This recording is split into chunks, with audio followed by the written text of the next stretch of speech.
worship you, Lord. We give you honor, we give you glory. We give you the highest praise.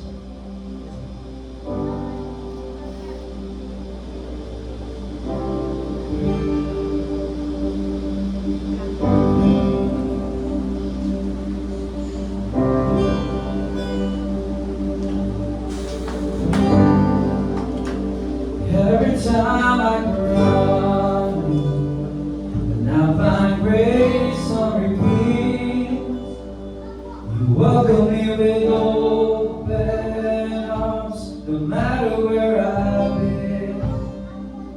Every time I surrender, every time I fall, find grace more precious than it before. So I'm gonna lay my world down here at your feet. Look to the heavens for all I need. I'm gonna sing my heart out, praise on repeat to the God who's never given up on me. You're the mercy at mid, the kindness of dawn. I'm hoping every way, the strength I lean on. Every time comes the sun down and the night sets in. Let my soul remember there's a good new day. And again my heart will sing. I'm gonna lay my world down here at your feet. Look to the heavens for all I need. I'm gonna sing my heart out, praise on repeat to the God who's never given up on me. You're the God who's never given up on me.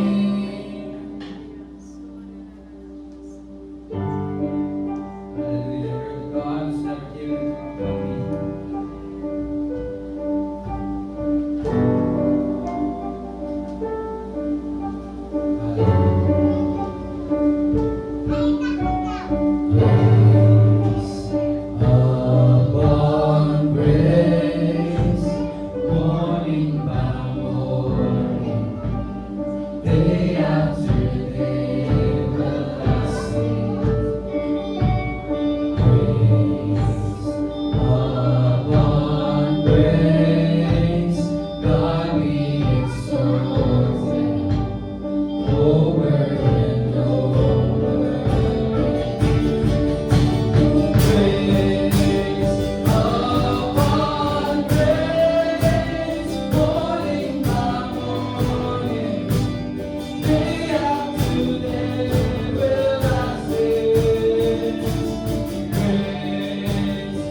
continue to worship you, Jesus.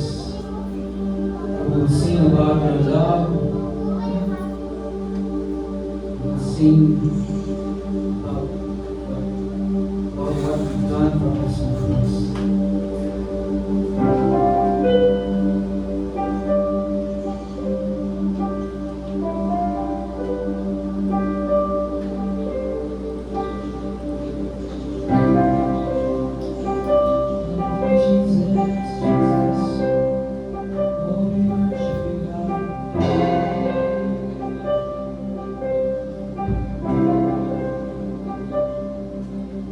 I'm a child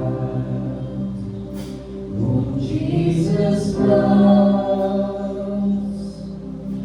embraced by God above.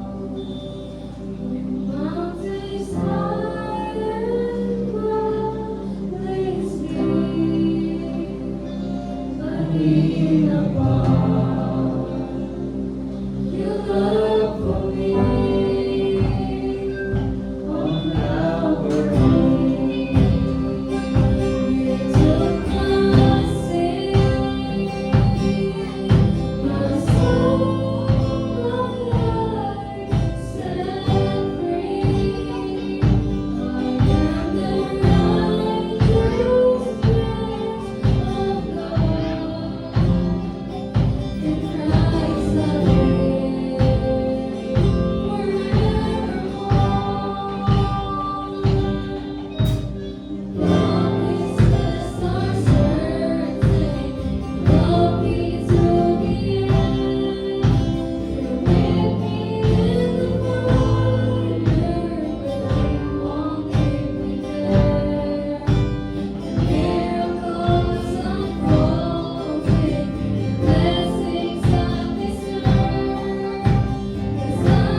Daddy God.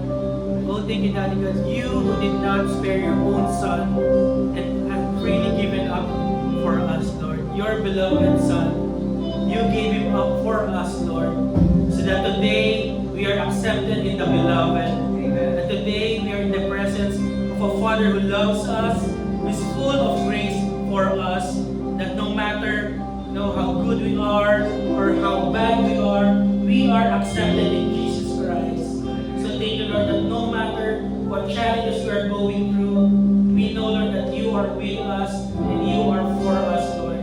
That you make all grace abound towards us, Lord. And that your grace will meet our needs today, Lord. We give glory to you. We give you praise in this place, Lord. Mercy of your love today. In Jesus' name we pray. Amen. Let's give Jesus praise. Let's take up the Lord. Please be seated po when we lead the Lord.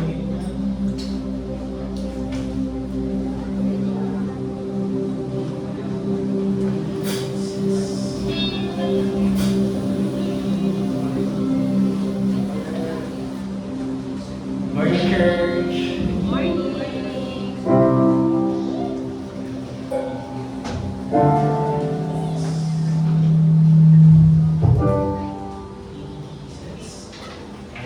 While the Holy Communion elements are being passed around, I just want to share this verse that I was meditating on for our Holy Communion.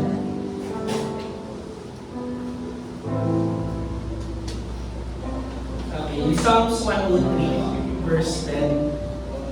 Wonderful psalm. So in Psalms 103, verse 10, the Bible says, that God has not dealt with us according to our sins, nor has punished us according to our iniquities.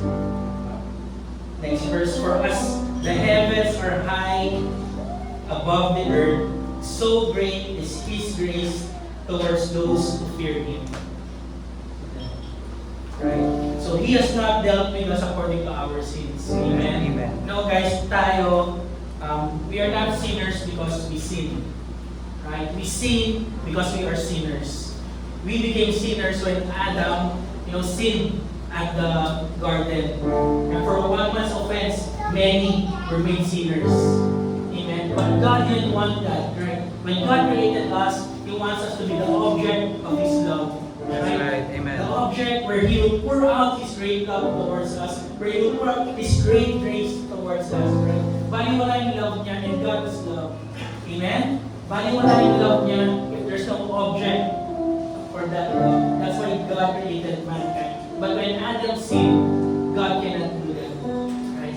So in the same way, right, God didn't want us to be punished for our sins. That's why He gave up Jesus for us. For God so loved the world that He gave His only Son, Jesus Christ, right? So that through Him, right, we will all be saved. For Christ that come, right, so that we might be condemned, right? So that we will be saved. Amen.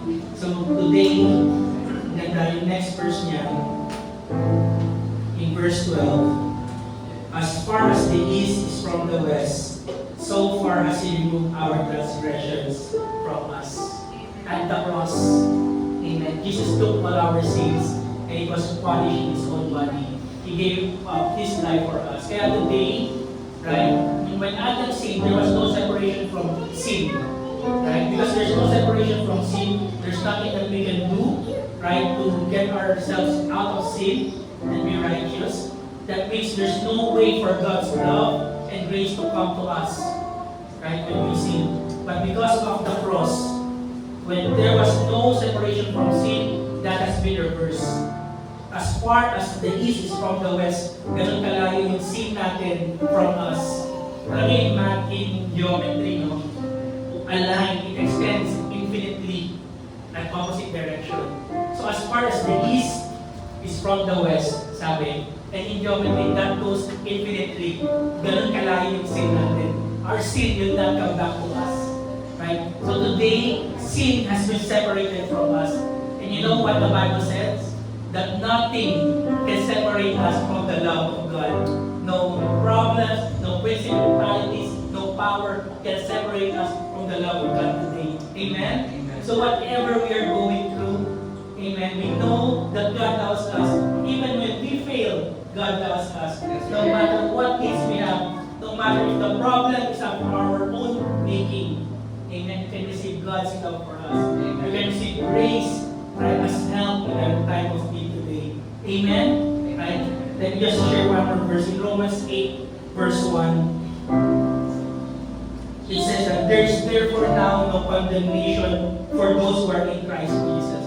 So today there's no more condemnation. Even if we fail, there is no more condemnation.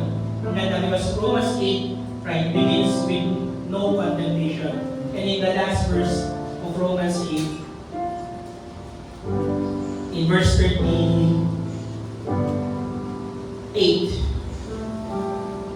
the verse that I shared kanina lang, it started with no condemnation. That's why in verse 38 it says, Paul says, "For I am persuaded that neither death nor life, nor angels, nor principalities, nor powers, nor things present, nor things to come, nor height, nor depth, nor any other created things shall be able to separate us from the love of God, which is in Christ Jesus our Lord." Amen. Church, today, whatever you're doing, as we hold these elements in our hand, let us be reminded that nothing can separate us from the love of God. We look at our situations and we wonder, God, where are you here in this situation? We look at our challenges.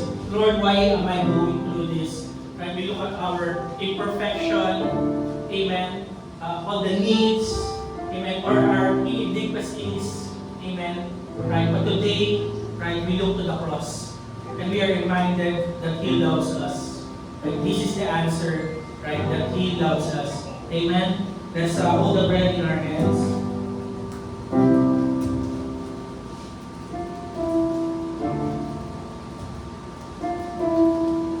Thank you, Jesus. And thank you, Lord, that at the cross, you declared your love for us. No greater love, Lord, than that, than to lay down one's life for another. Oh, Jesus, thank you that you love us so much that you laid down your life for us. On your own body, you took all our sins, our sicknesses, our diseases, and even for our loved ones, Lord, and so that today we can be made whole and well, free from every curse, Lord. And we can freely receive every blessings in our lives. Thank you that today the curse has been reversed. So thank you that today nothing can separate us from your love. We might not feel it at times, but as we hold this bread in our hands, we are reminded of the proof that you love us. So today we look to the cross and receive of your love. Can we pray together? Thank you, Jesus, for your love for me. You laid down your life for me. Thank you, Lord. By your stripes, I'm healed, healthy, and well. Thank you, Lord. There's no curse in my life. Today I receive divine health, divine provision in every area of my life. In Jesus' name, amen. Let's pray.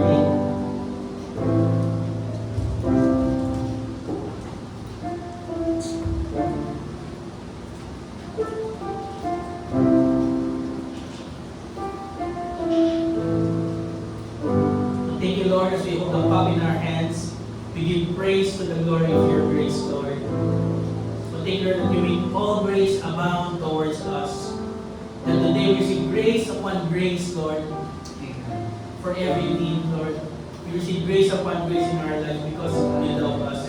We are your beloved. As Jesus is, so are we in this world. Thank you, Lord, that we are accepted in the beloved. In Jesus' name, let's pray. Amen. let's continue this spirit of worship and to worship the Lord with our giving. Thank you, Sister Kakan. You can place your illuminated cups. Plastic cups, Sebastian Gandhi Kakan. So we continue to worship the Lord with our giving. Sabi sa Bible, that we honor the Lord with all our increase, with our first fruits. Amen. And I'm reminded of this verse that David wrote down in Psalms.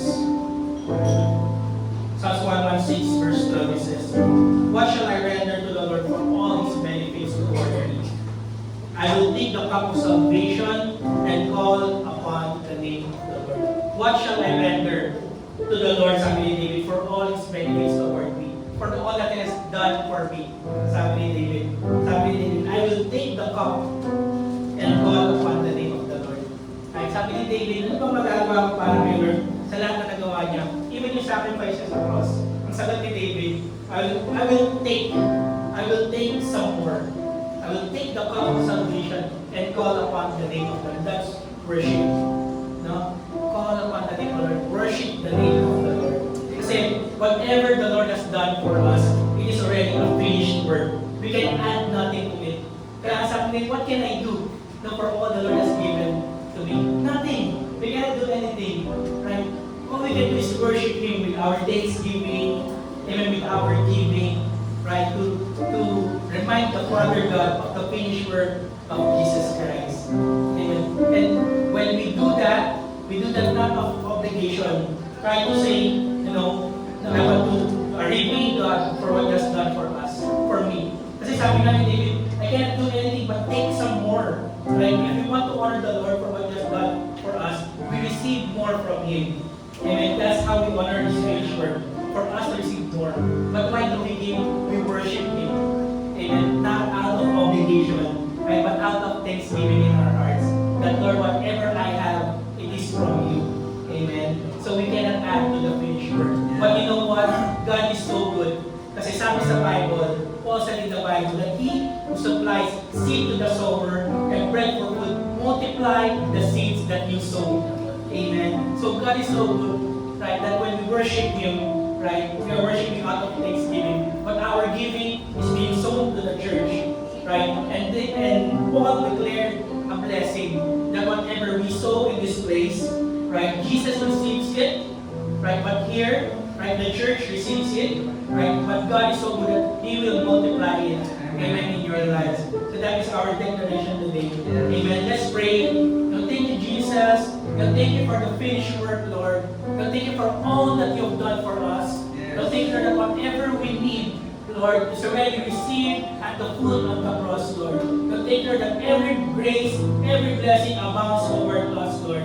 Thank You that as we give, Lord, we declare that You have first place in our lives. We say thank You for all that You have done for us.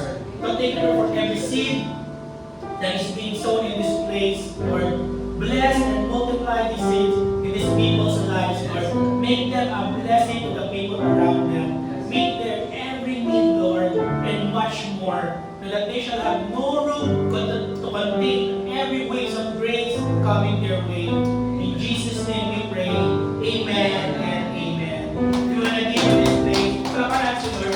If you want to give me this place, we have our baskets, God, and then we have our GCash, and online accounts, QR codes. If you're not sure how to do it, reach out to us to our Facebook page. Alright? So thank you.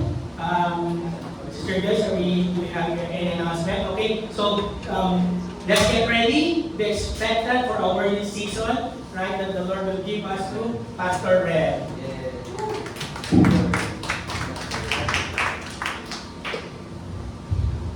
Good morning, church. Good morning. Are you all blessed po? Blessed. Amen. It's good to, every time we wake up in the morning po, to appreciate the creation of the Lord, all of His goodness. Amen. Thanking Him for His loving kindness, for His faithfulness sa buhay po natin. Amen. So, yan. I'm glad that you came here today to receive God's word po. And I believe that God's always an word for each one of us this morning. Amen. Because God is faithful. Faithful po siya sa kanyang mga promises to us, to all of us. Amen. Every promises that He has for us is always it is yes and amen. Through Christ Jesus. Hallelujah. Alright, so before that, okay, why don't we open our Bible to Psalm 92. Ayan.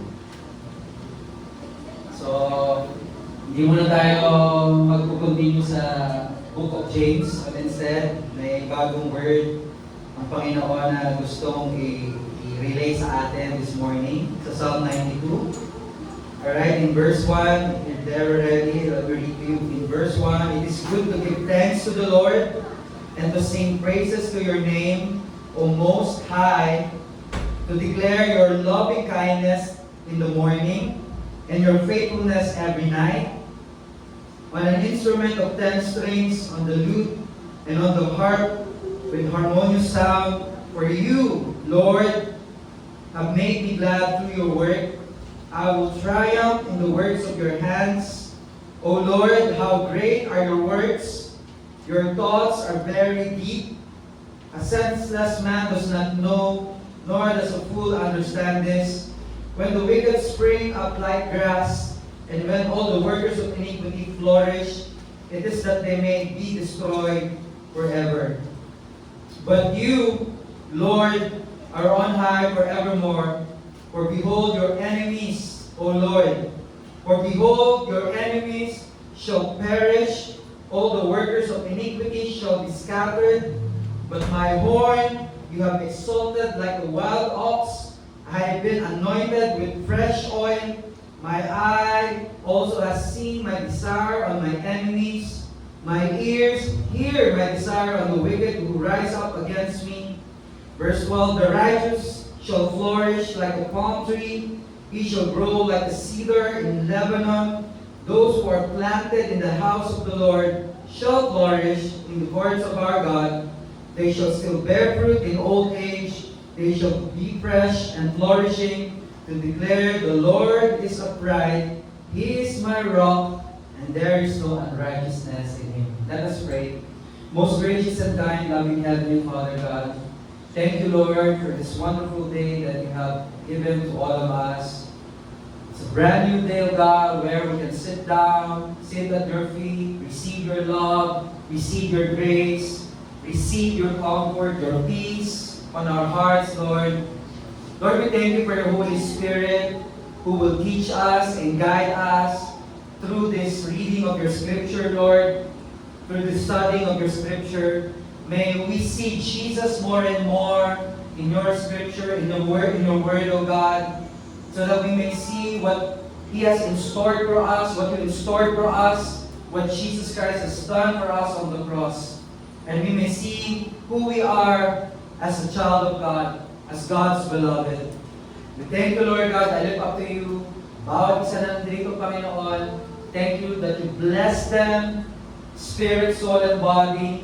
Thank you, Lord God, that their hearts are open to receive your word today. Your word that will change their lives forever, oh God. We thank you, Lord, for this wonderful time. We bless you, we glorify you. In Jesus' name we pray. Amen. Amen.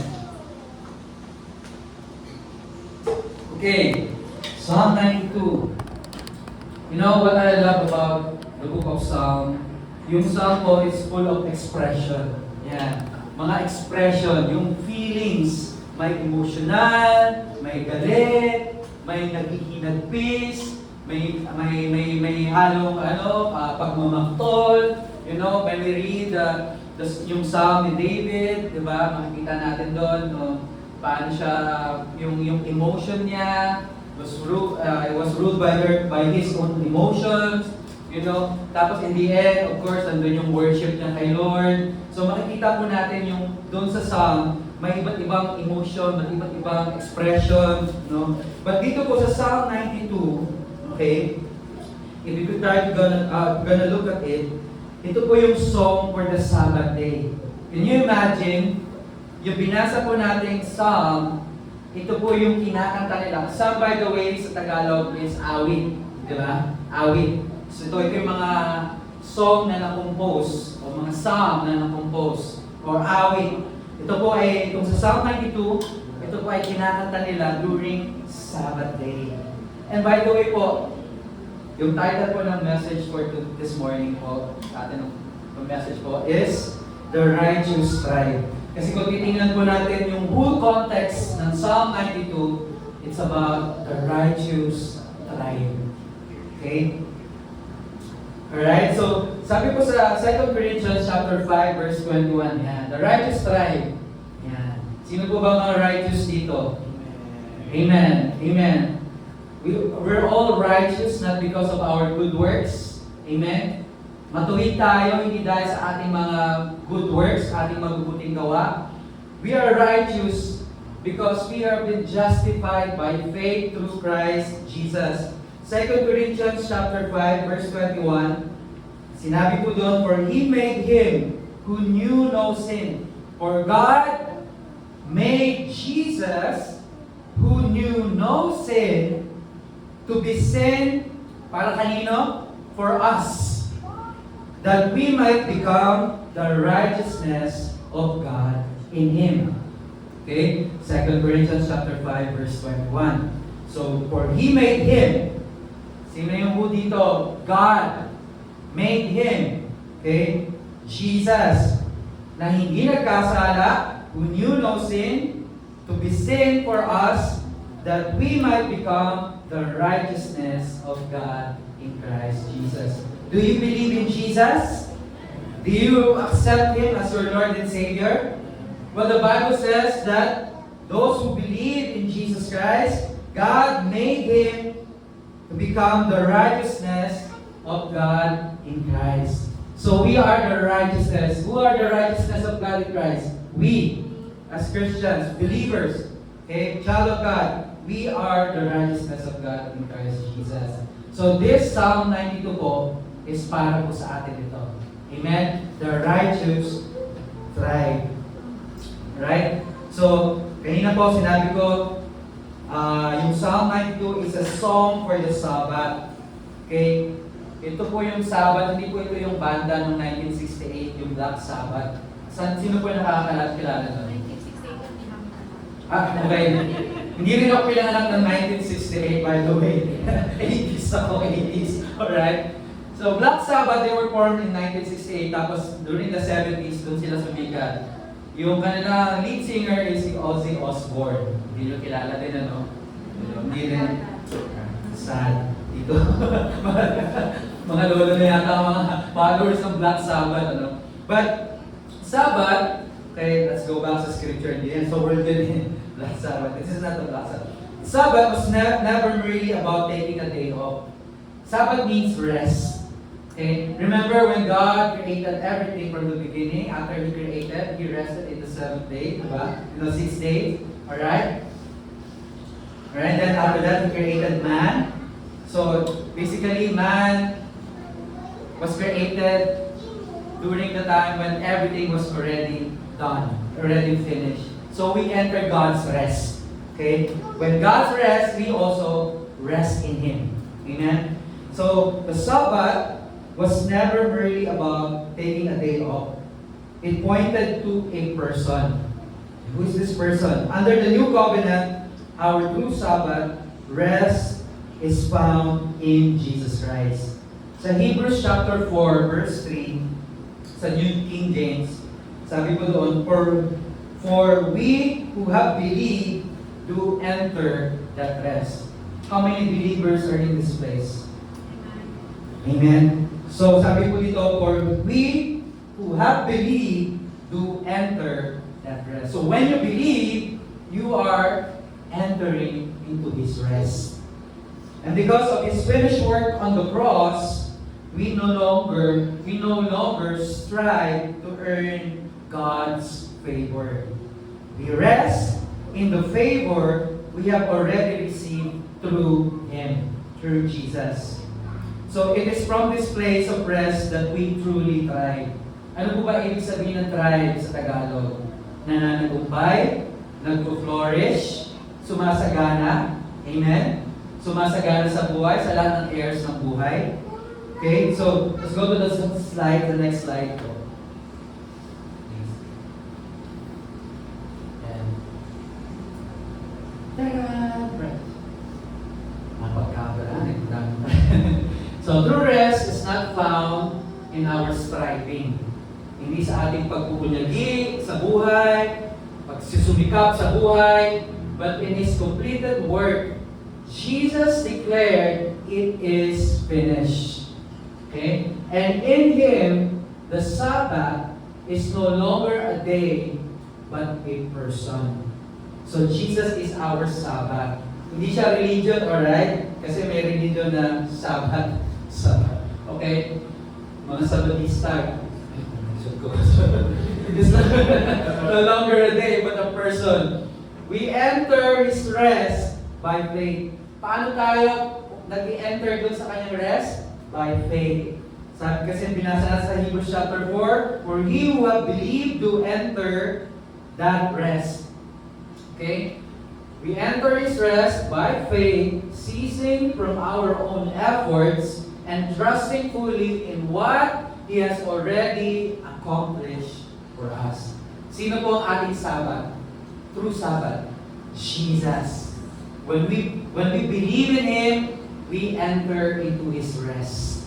Amen? So there's no striving for us. Hindi tayo yung nagsastruggle sa buhay para magtagumpay. Amen?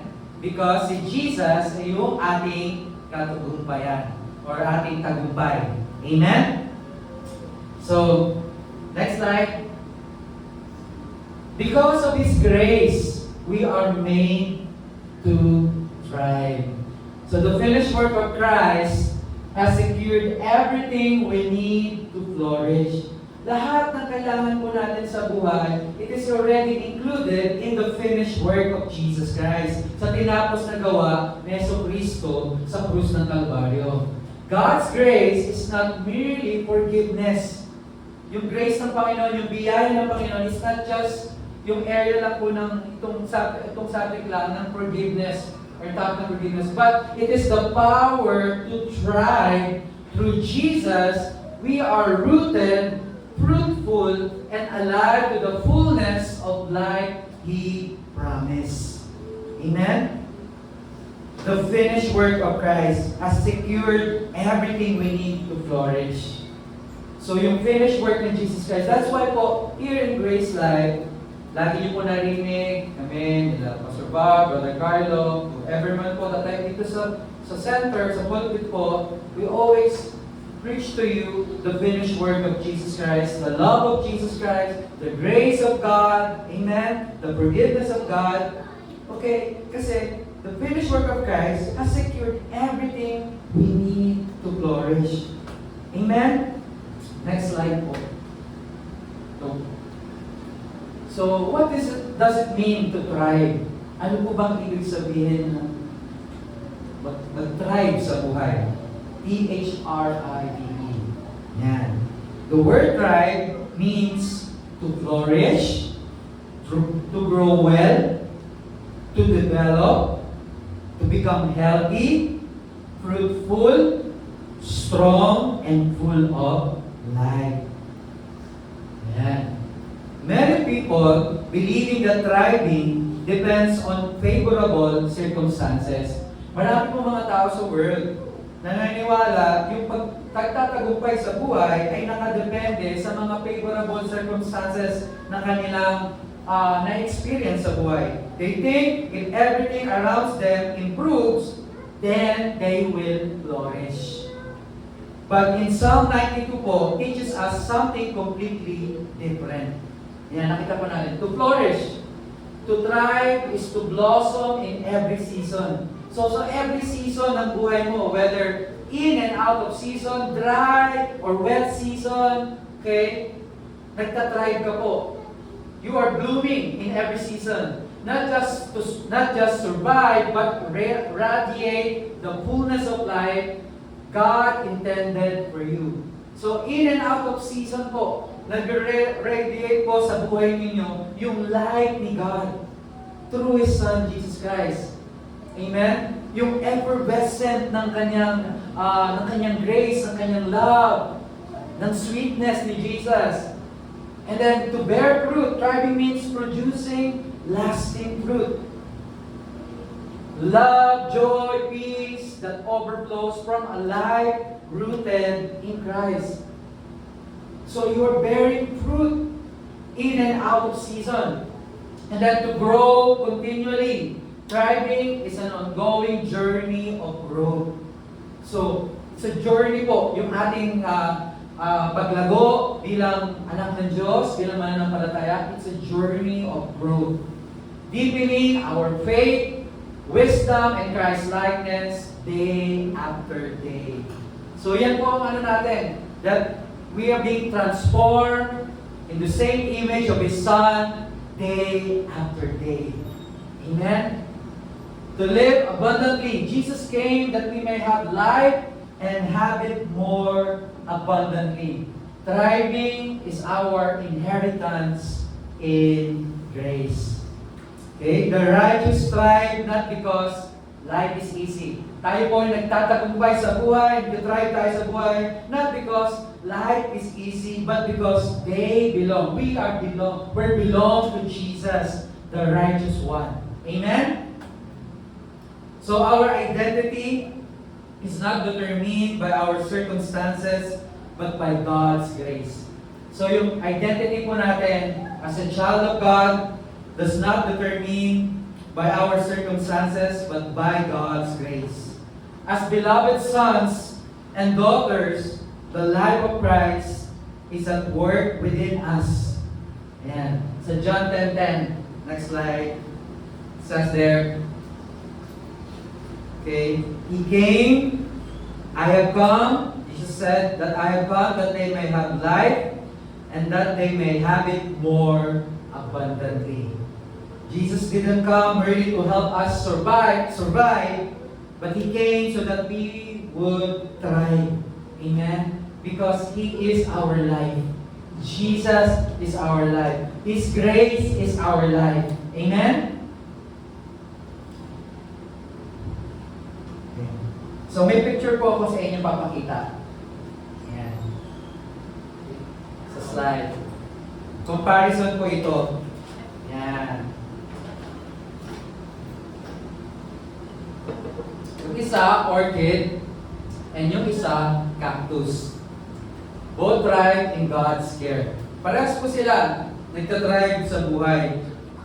Think of these two plants po. Yung orchid po, flourishes in a greenhouse. It requires the perfect balance of sunlight, water, temperature, and care, so that it reaches its full beauty only when the environment is just right. So may proper care, nasa greenhouse siya, proper sunlight, enough water, enough sunlight, okay? Yung temperature niya, hindi dapat sobrang init, kasi malalanta. Okay? So kapag naalagaan siya ng gusto, makikita po natin yung full beauty niya, yung kanyang potential. Okay? But on the other hand naman po, yung cactus grows in the desert. Kita niyo po, tuyo.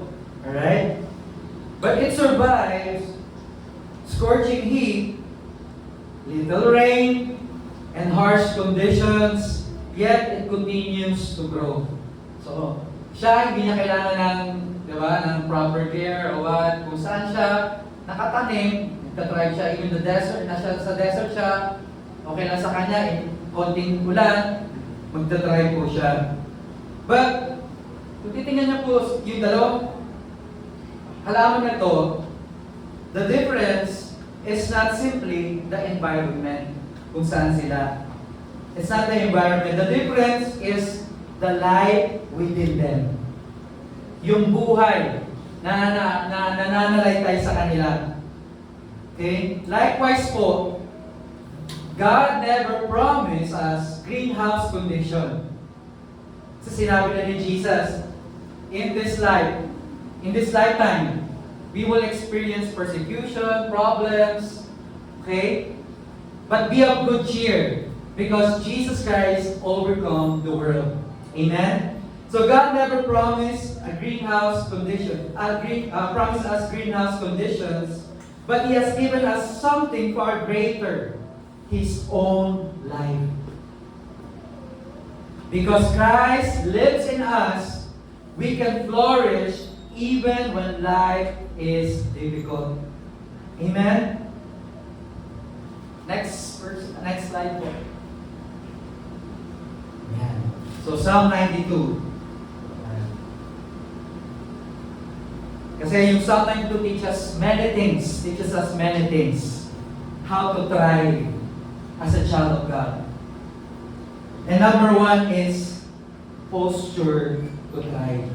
Sa verse 1 po, nakita natin, binasa po natin sa verse 1 ng Psalm 92, it is good to give thanks to the Lord and to sing praises to your name, O Most High, to declare your loving kindness in the morning and your faithfulness in the morning. Amen? Posture to thrive. Itapo natin, before God speaks about flourishing sa Psalm 92, He teaches us where flourishing begins.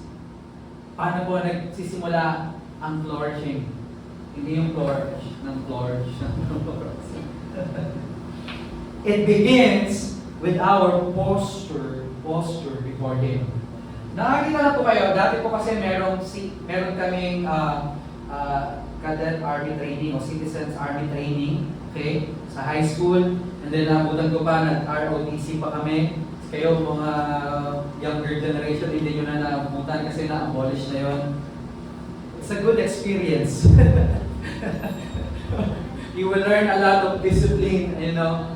So makikita ko pag naka-formation na dadaan yung commandant or yung leader po, yung officer, di ba, nakita nyo mga cadet, naka-snappy sila, di ba, stomach in, chest out.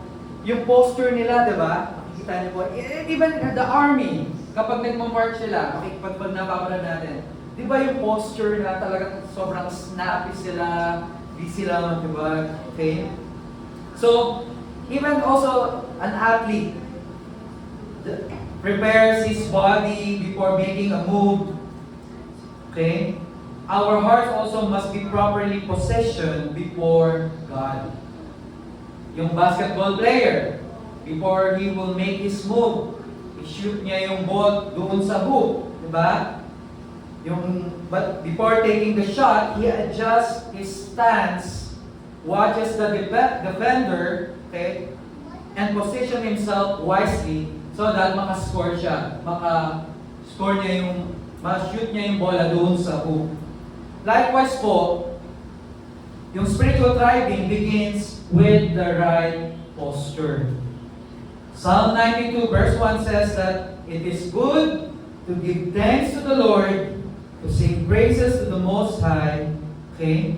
So the posture of those who thrive is, number 1, they acknowledge the goodness of God. Based on Psalm 92 verse 1, it is good to give thanks to the Lord. So they acknowledge the goodness of God. Gratitude shifts our focus from our problems to God's goodness.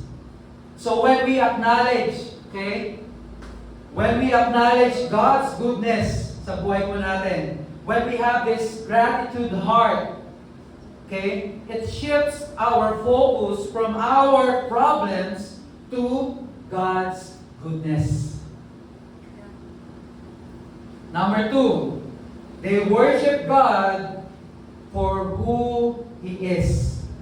Not only because of what He gives, but because He alone is worthy. He alone is worthy to worship. He alone is worthy to be praised. Verse 2, to declare your loving kindness in the morning and your faithfulness every night. It is good to proclaim your unfailing love in the morning, your faithfulness in the evening. So number 3, to declare His love every morning and His faithfulness every evening. So when we wake up in the morning, kapag gumigising tayo sa umaga, it reminds us that His mercies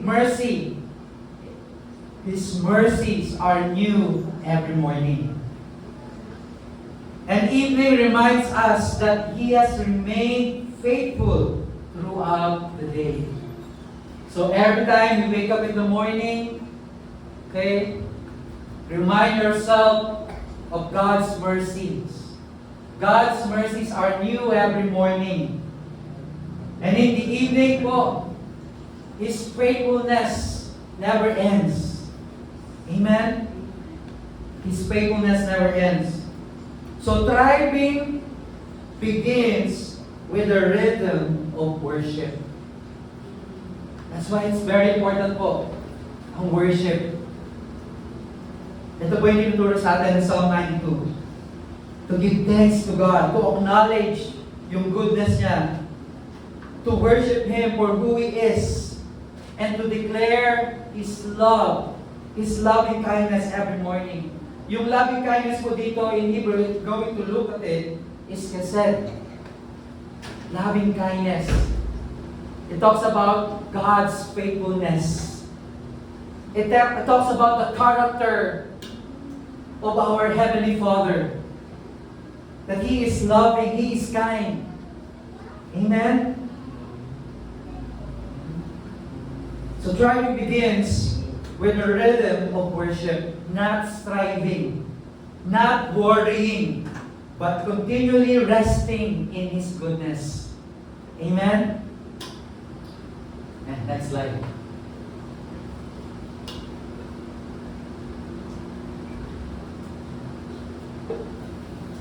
Worship, gratitude, love, and faithfulness. Worship and gratitude, thriving begins with declaring God's goodness. Singing praise and giving thanks shifts our posture from striving to resting in His presence. Love. To thrive is to receive His love deeply, cherishing His word, His presence. Love is the soil from which all flourishing grows. Imagine mo every day when you wake up in the morning, conscious ka ng love ni God for you. Amen? And every day you are growing in His love and His faithfulness. Faithfulness. Faithfulness is the fruit of God's faithfulness at work in us.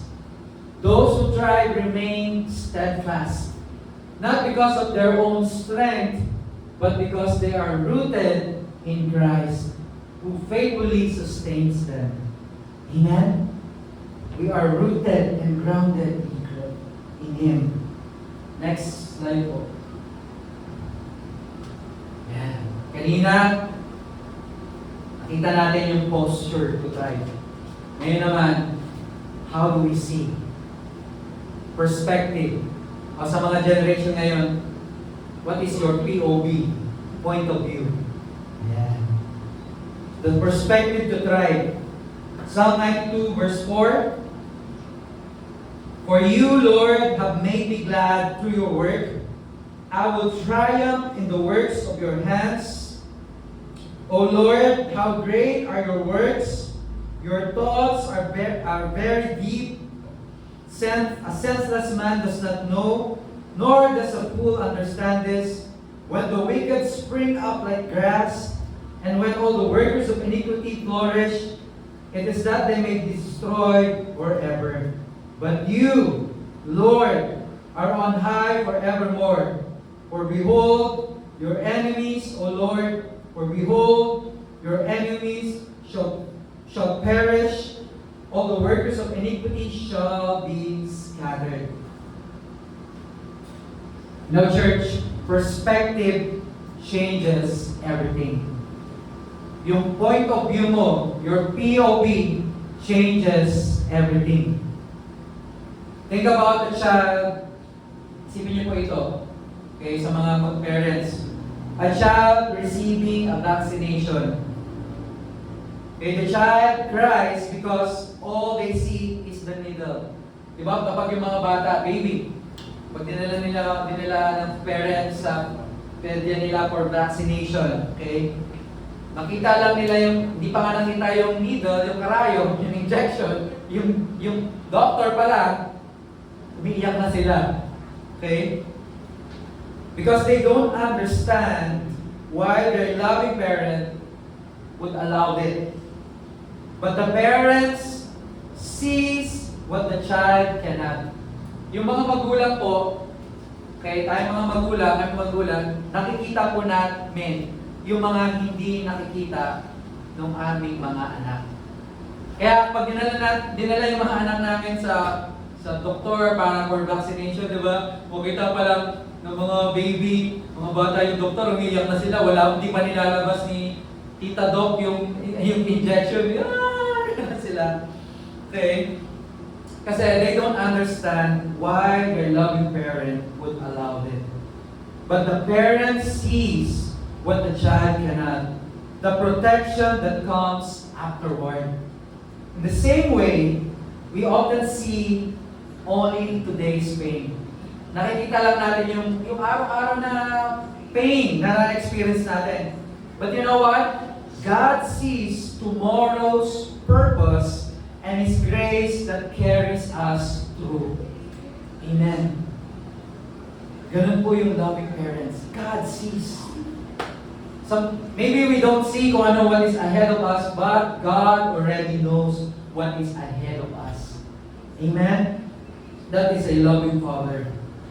Psalm 92 verse 4, For you, Lord, have made me glad through your word. I will triumph in the words of your hands. Notice niyo po yung focus doon sa verse 4. Notice the focus. Not on what God might do, but on what He has already done. For you, Lord, have made me glad through your word. I will triumph in the words of your hands. Kita niyo po yung POV. Not on what God might do, but on what He has already done. The greatest work of God is not just merely creation, but the greatest work of God is redemption. The finished work of Jesus Christ on the cross. Amen? Next slide.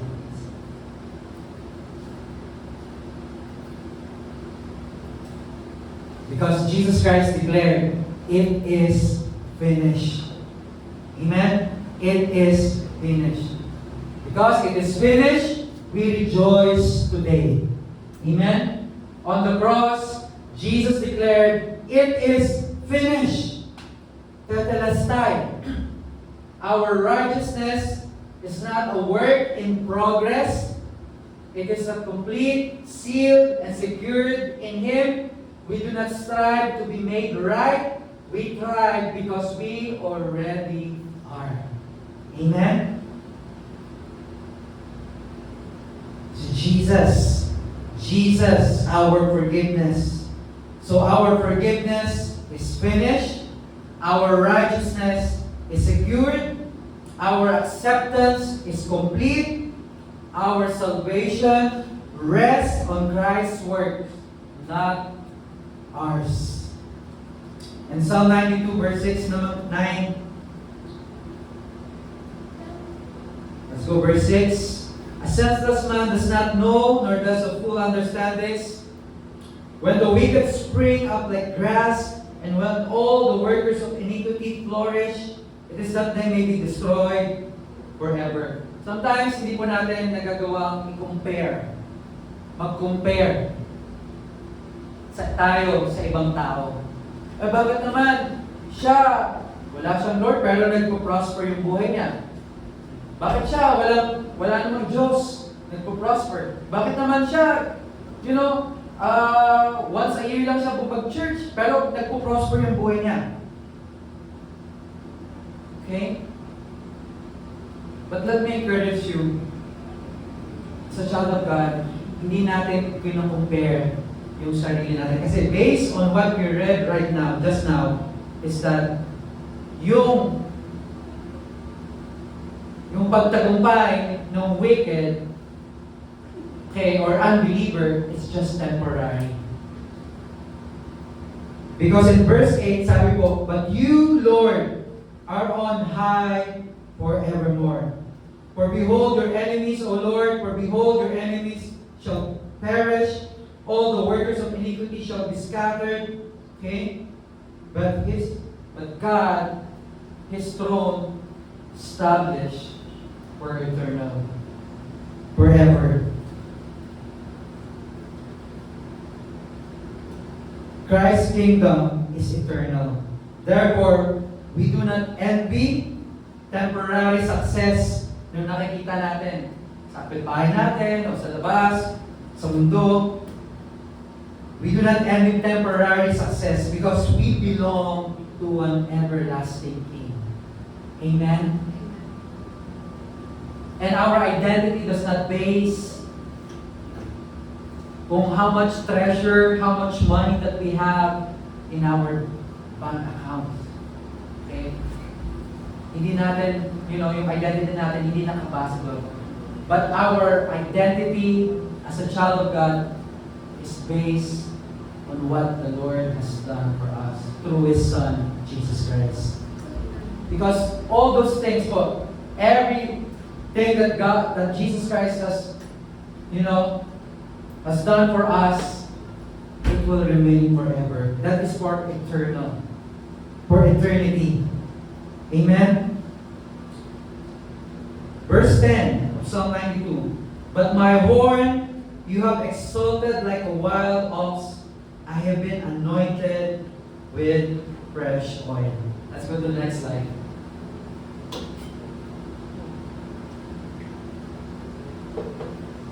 The horn. Sabi sa verse 10. But my horn you have exalted like a wild ox. I have been anointed with fresh oil. The horn, okay, is a biblical symbol of strength and power. Okay, God exalts our horn. It is a picture of the victory and deliverance we have through Christ our Savior. Sa Luke chapter 1 verse 69, sinabi doon, Jesus is our horn of salvation. Sa Psalm 18 verse 2, babasahin ko, we will not go there. The Lord is my rock and my fortress and my deliverer, my God, my strength, in whom I will trust, my shield and the horn of my salvation, my strongholds. So, yung symbolize mo ng horn is strength, power, and victory, a king's authority, God's saving might. So Luke 1:69, sinabi ko doon, and has raised up a horn of salvation for us in the house of His servant David. So yung word na to sa Luke chapter 1 verse 69, it was spoken by Zechariah. These words, he was spoken these words after the birth of John the Baptist. He was prophesying about the coming Messiah, the horn of salvation. The horn of salvation, of our salvation, is Jesus Christ, the mighty Savior from the line of David. So when we call Jesus the horn of our salvation, okay, we are declaring that He is our mighty, victorious Savior whose power has secured our eternal salvation. Amen? So Jesus is the horn of our salvation, the mighty Savior whose strength has defeated sin, death, and every enemy. Our salvation is not founded on our own strength, but on His victorious power. Amen? Let's go to sa may sa picture. Sa slide. Yan. Yung horn. Tadi po. And then ito, anong animal is that? Ox. Based on verse 10, but my horn you have exalted like a wild ox. Amen?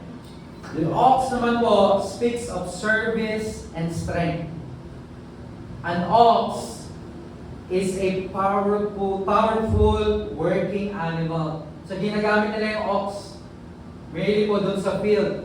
Pang-araro, ginagawa nila para i-cultivate po yung soil. Okay? So an ox is a powerful working animal used to plow the ground, carry heavy loads, harvest crops. Okay? So the ox. And then, sa next slide, later on, iaan po natin yan. Pagsasama-samahin. Sabi nito, I have been anointed with fresh oil.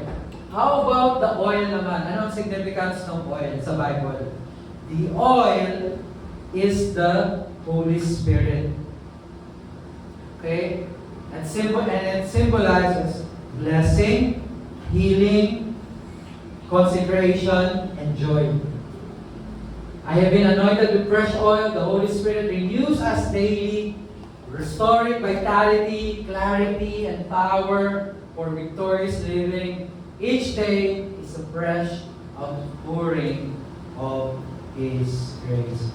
Remember what King David says in Psalm 23 verse 5, You prepare a table before me in the presence of my enemies.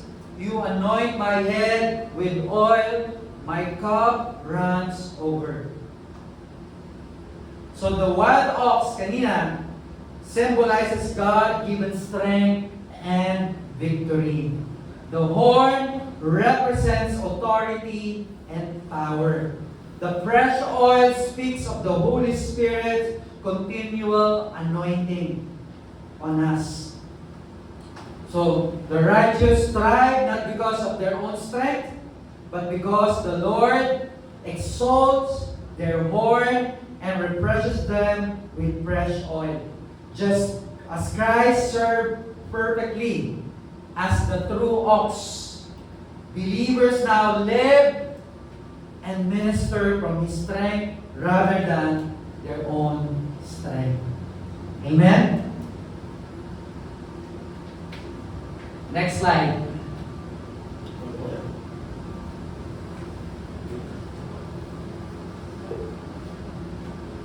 So what does a thriving life actually look like? Right? So, the picture of those who thrive. So sa pangatlo tayo kanina, you remember children, students? Number 1, what is it? Posture to thrive. Number 2, perspective or POV. Then number 3, the picture of those who thrive. Psalm 92 verse 12, the righteous shall flourish like a palm tree, he shall grow like a cedar in Lebanon. Again, let me ask this question. Who are the righteous? Who are the righteous? Believers who receive Jesus Christ. Amen? Not those who perform perfectly, but those who have received the gift of righteousness. Amen? 2 Corinthians chapter 5 verse 21, let me read it again. For He made Him who knew no sin to be sin for us, that we might become the righteousness of God in Him. Okay? Next slide po.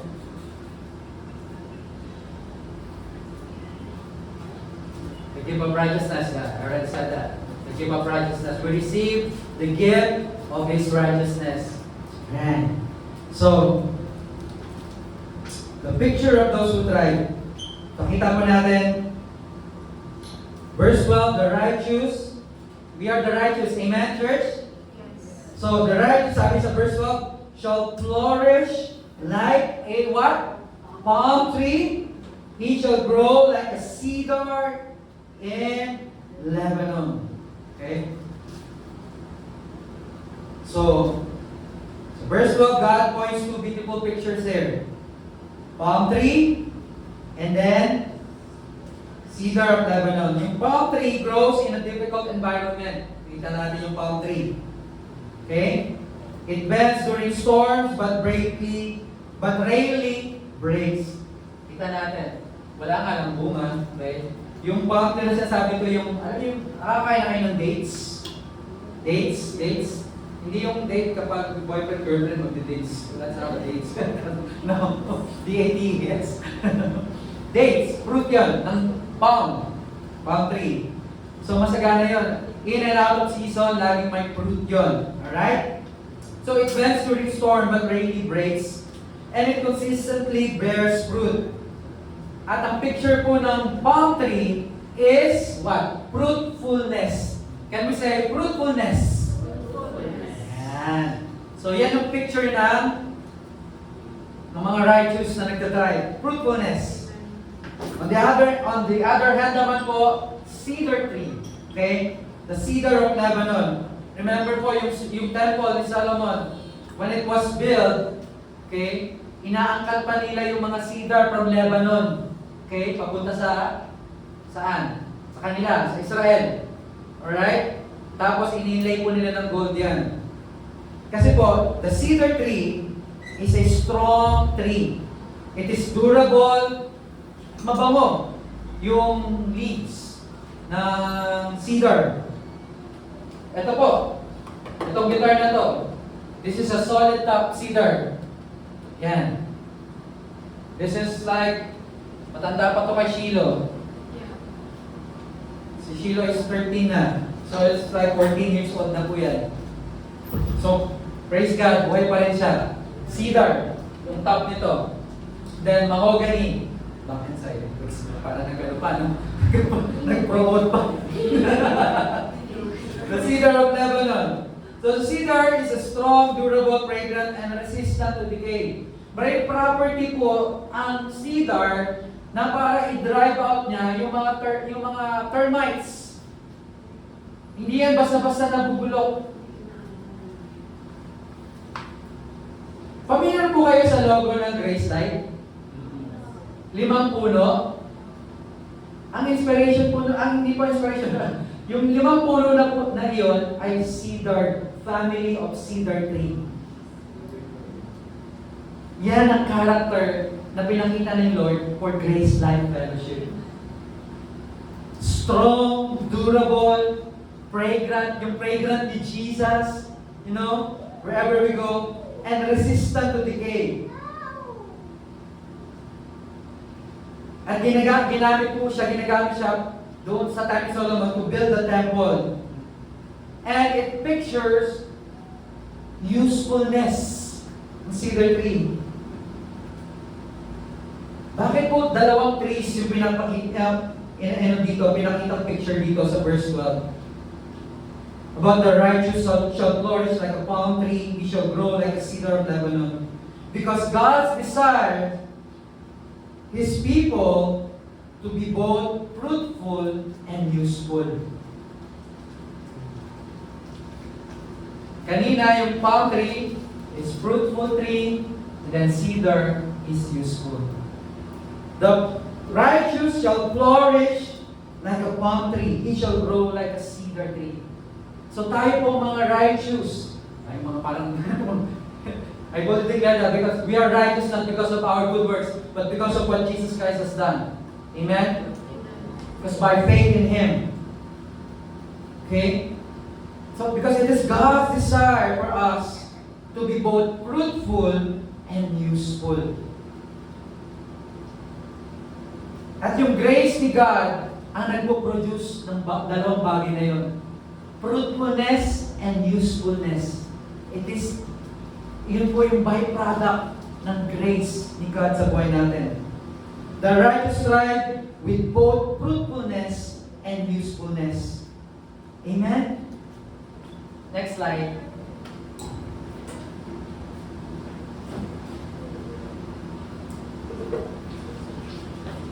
Planted to thrive. Ito yung pang-apat. Okay, number 1, posture to thrive. Number 2, perspective. Number 3, picture. Those who thrive. Number 4, planted to thrive. Sabi po sa verse 13, those who are planted in the house of the Lord shall flourish in the courts of our God. They shall still bear fruit in old age. They shall be fresh and flourishing. How many do want to be fresh? You know, kahit pinagpapawisan ka na, you smell fresh, you look fresh and flourishing. You know? Yan po yung promise ni God. Notice po natin that flourishing comes after planting. Sa verse 13. Healthy trees, yung mga healthy na mga puno, don't flourish by constantly moving. May nakita na po ba kayong puno na tinanim siya dito, tapos after po siya itanim, binungkal ulit, tapos tinanim siya ulit dun sa another soil. Palipat-lipat siya. So nakita niyo po ba yung puno na yun na nagtatry o constantly na nag-grow? Hindi, di ba? Parang ang mangyayari, mababansot yung yung puno na yun. And then eventually, mamamatay. Okay? So nakita po natin, flourishing comes after mag-plant yung isang puno. Healthy trees don't flourish by constantly moving. They flourish because their roots grow deep. Yan. Yung mga ugat nila, kaya nagpo-flourish yung isang puno, sumasagana yung puno, dahil yung kanilang ugat ay naitanim na ng malalim, grows deep. God has planted us in His presence and among His people. God transplanted us, okay, in His presence and among His people. Who is among His people? The church, believers like us. It is God who transplanted us in His presence and among His people. The local church is not merely a place we attend, but it is God's family where we are nourished, strengthened, encouraged, and equipped. And as we remain rooted in Christ and connected to His body, to His church, we flourish together. Ayun po ang ibig sabihin ng verse 13. Planted. Hindi pa palipat-lipat. But it is God who transplanted you in His presence and among His people. So that your roots will grow deep, you will grow in the knowledge of His Son, Jesus Christ, together with other believers. And you will experience flourish. Ito yung promise. Those who are planted in the house of the Lord, they will what? Flourish. They shall flourish in the courts of our God, and they shall still bear fruit in old age. Imagine, even in your old age, you will still bear fruit. Hindi yung old age ka na, manganganak ka pa, magkakaroon ka pa ulit ng child. No? But you become more fruitful and useful for the Lord. Amen. Amen? That is our purpose po. Yun ang ating purpose. That even in your old age, you're still fruitful and you are still useful. They shall still bear fruit in old age. They shall be fresh and flourishing.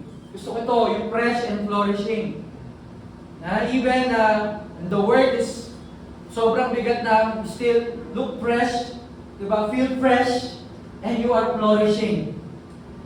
Because yun po ang pinoproduce ng grace sa buhay natin. Amen? Together with the believers, you are fresh, still fresh, and flourishing.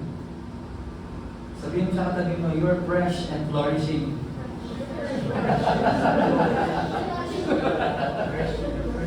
Fresh. Fresh and flourishing. Yeah. That's what, ito yung po ang desire ni God for us. Kasi kung we are moving from church to church, huwag natin na-expect that our roots will grow deeply. Don't expect that. Because it's God who transplanted you in His presence and among His people so that your roots will grow deeply. So that you will experience this flourishing.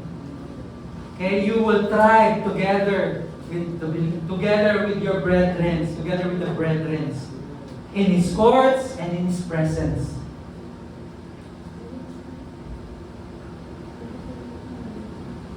In God's family. Next slide tayo. Lapit na po.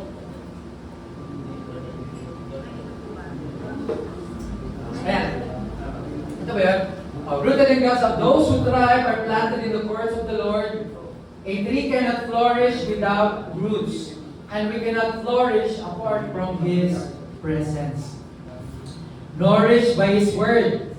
Yan. Like a tree planted by streams of water, we are fed and sustained by the Word of God. Saan tayo napifed? Napifeed ng Word ni God at sustained? Church.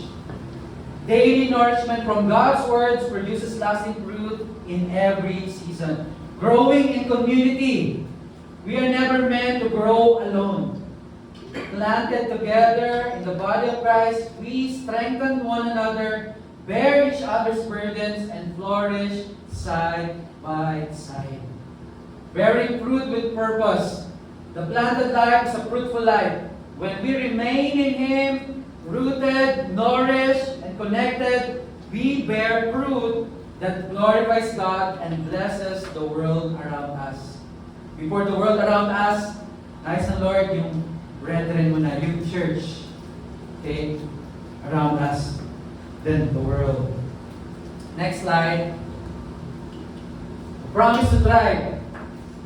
Still bearing fruit, they shall still bear fruit in old age. They shall be fresh and flourishing. God's promise is not just for the young, it's also for the old.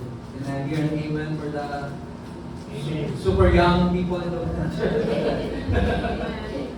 Fresh and green. Staying green means staying connected to the source. His Spirit keeps you vibrant, alive, and fruitful in every season of life. Rooted in His grace, the promise is not based on your effort, but on His righteousness. Planted in the house of the Lord, we thrive by grace alone. So number 1, posture to thrive, perspective to thrive. Number 3, picture to thrive. Number 4, planted to thrive. Number 5, the promise to thrive.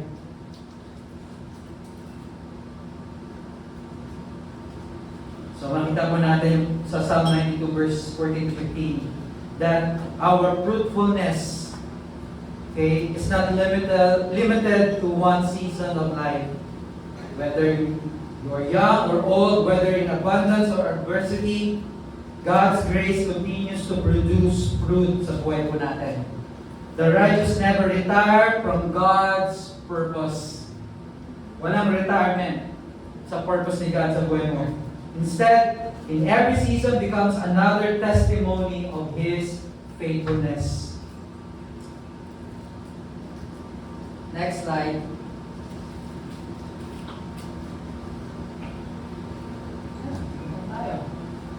So what we proclaim, what we're going to proclaim, Jesus is proclaiming who He is and all He has done for us.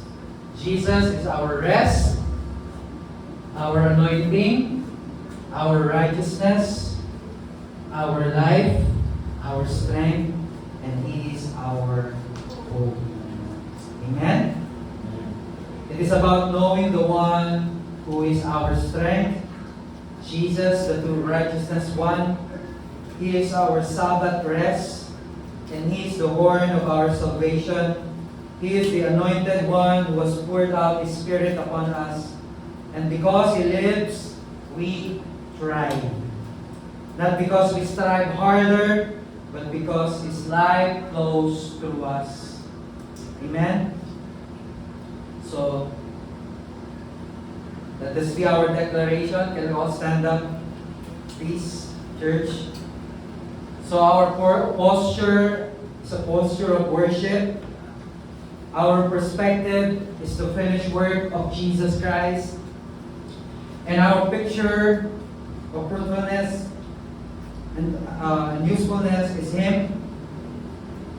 And our place is planted in God's house. Our promise is a lifelong flourishing. And through every seasons of our lives, we declare. Okay, next slide. Throughout the season ng buhay po natin, this is our declaration sa last slide. To declare that the Lord is upright, He is my rock, and there is no wickedness in Him. Amen? Next slide. This is God's invitation for all of us. To receive His grace today. Amen? We don't have to earn it, but His grace is freely given to all of you. Simply open your hands and receive what Christ has already done for you. And we trust His finished work, the finished work of Jesus Christ. Jesus Christ said, "It is finished." He paid it all. So we rest in the complete and perfect work of the cross. Nothing more is required of you, but only believe, trust, and rest in Him. And begin to thrive today. Begin to thrive today. Experience your flourishing life. You were made to flourish like a palm tree, like a fruitful palm tree, planted by His grace, and step into the abundant life that He promised in John 10:10. Hallelujah. Thank you, Jesus. Let us pray. We'll all just close our eyes and just give a time to talk to Him, to worship Him.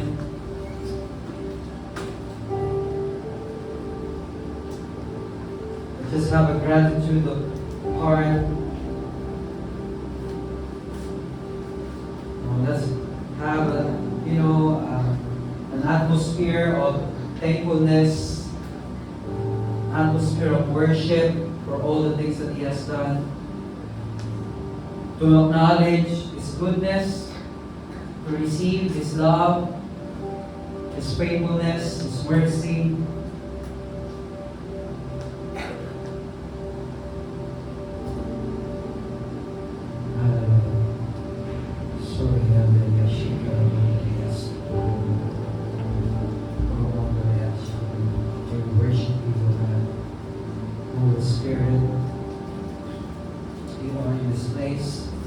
Touch every heart right now. Touch every heart. Release your peace on their hearts right now.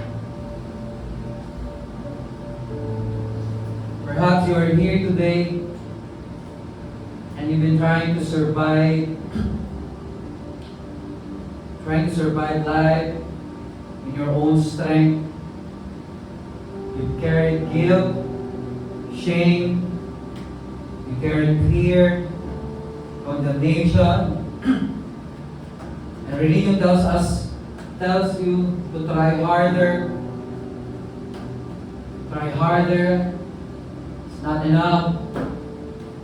Try more harder. But the gospel of Jesus tells you today to trust in Him, to trust Jesus. Jesus has already done everything. He has done everything necessary to save you. In fact, He went to the cross. He died for your sins. And after 3 days, He rose again. He offers forgiveness, righteousness, and eternal life. And a brand new identity, a sa beloved child today. And if you are here today, hindi mo pa nagagawang tanggapin si Jesus bilang iyong Panginoon na kapagligtas, I would like to invite you to a simple prayer, and that is to receive Him as your Lord and Savior. The Bible says in Romans that if you believe in your heart and confess it with your mouth that Jesus is the Son of God, and God raised Jesus from the dead, you will be saved. So if you are that person right now, I want you to close your eyes, say this prayer with me, together with the church. We will pray together as one. Pray with you. Say this prayer. Lord Jesus, thank you for loving me. Thank you for dying on the cross for all my sins and rising again in victory. Today I put my trust in you alone. I receive your forgiveness. I receive your gift of righteousness. I receive your eternal life. Jesus Christ, you are my Savior. You are my Lord. From now on, I'm a child of God. Thank you for your love. In Jesus' name. Amen and amen. If you pray that prayer, the Bible says in John chapter 1, for as many who receive Christ, God gave them power to be called children of God. So welcome to God's family. So I'd like to encourage you to, if there's a nearest born again full gospel Christian church na nagtuturo po ng finished work in Christ on the cross and the gospel of His grace, please go there so that you can grow more in the knowledge of Him. Amen? Grace Life, once again, let us lift up our hands before God today. Let me declare a blessing. Hallelujah. Heavenly Father God, we thank you, God, for your word that has been shared this morning. Let this word be a rhema to each one of us, O God. Let us be reminded every day na, having a heart of thankfulness, acknowledging all your goodness and your faithfulness, your loving kindness sa buhay po namin. We thank you, Lord, for your Son, Jesus Christ, for His finished work on the cross. Lord, I declare this week, this is a blessed week, favorable week for your children, O God. Your presence will go with us wherever we go. Your peace will envelope us. Your shalom peace, nothing is missing, nothing is broken. Lord, I declare healing, divine health and wholeness be upon the body of your children today, Lord God. I declare that by the stripes of Jesus Christ, they are healed from the top of their head down to the soles of their feet, oh God. Thank you so much for all the blessings that we receive from you. I declare we are blessed coming in and blessed going out. We are the head and not the tail. We are the lenders, not the borrowers. Blessed in the city, blessed in the country, blessed wherever we go, Lord God. Whatever our hands touches, Lord, it will prosper. You will give us the power to get wealth, God. You, Jesus, in you, Jesus, we are complete. Thank you, God. We are highly favored, deeply loved. In Jesus' name we pray. Amen and amen. His grace is our life. See you again next Sunday. God bless you all.